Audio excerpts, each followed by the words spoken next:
Energetic. Icon. Formidable. Manipulative. Inspiring. Legend. I first heard about Marco probably in the mid-'80s when he was becoming famous, obviously, for Harvey's. Training as a young chef in London.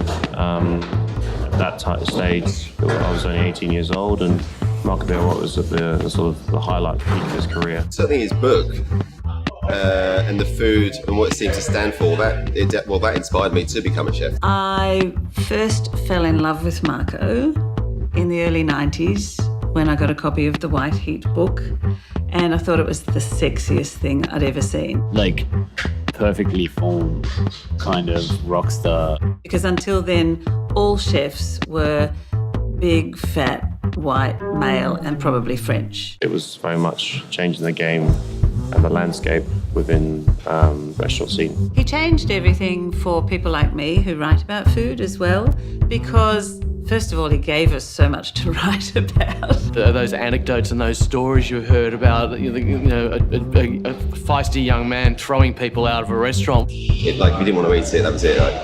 Get out. In a way, shocking, but in another way, incredibly, I suppose, uplifting to think that somebody has so much courage in the conviction of what they are doing. It was fun and it was new and it was fresh, but it was very based on classic cooking as well, so you could trust him. I think, Marco's dishes have been inspiring, like beautifully put together and crafted. I mean, the very famous oysters and caviar. The poached oysters with the tagliatelle and... Like tagliatelle oysters was the stuff of legends. You look up sex and there's Marco's oysters. I think it was Georgia Play said to me, one night at Harvey's, he dumped the food went back to the kitchen door. But in walking out of the kitchen, her and Terry are sitting there, and he threw his apron on her and said something like, "Here, you'll be the only woman in Australia with Marco's Penny."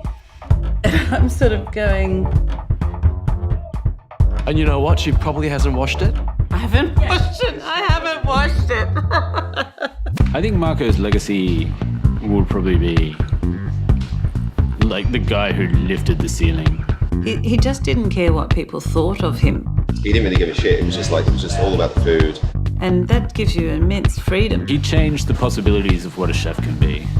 As trends come and go and the way things are presented and what have you, but I think those classic techniques and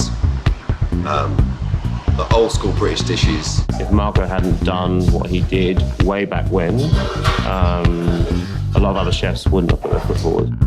There is only one Marco Pierre White, and there's probably only ever going to be one Marco Pierre White.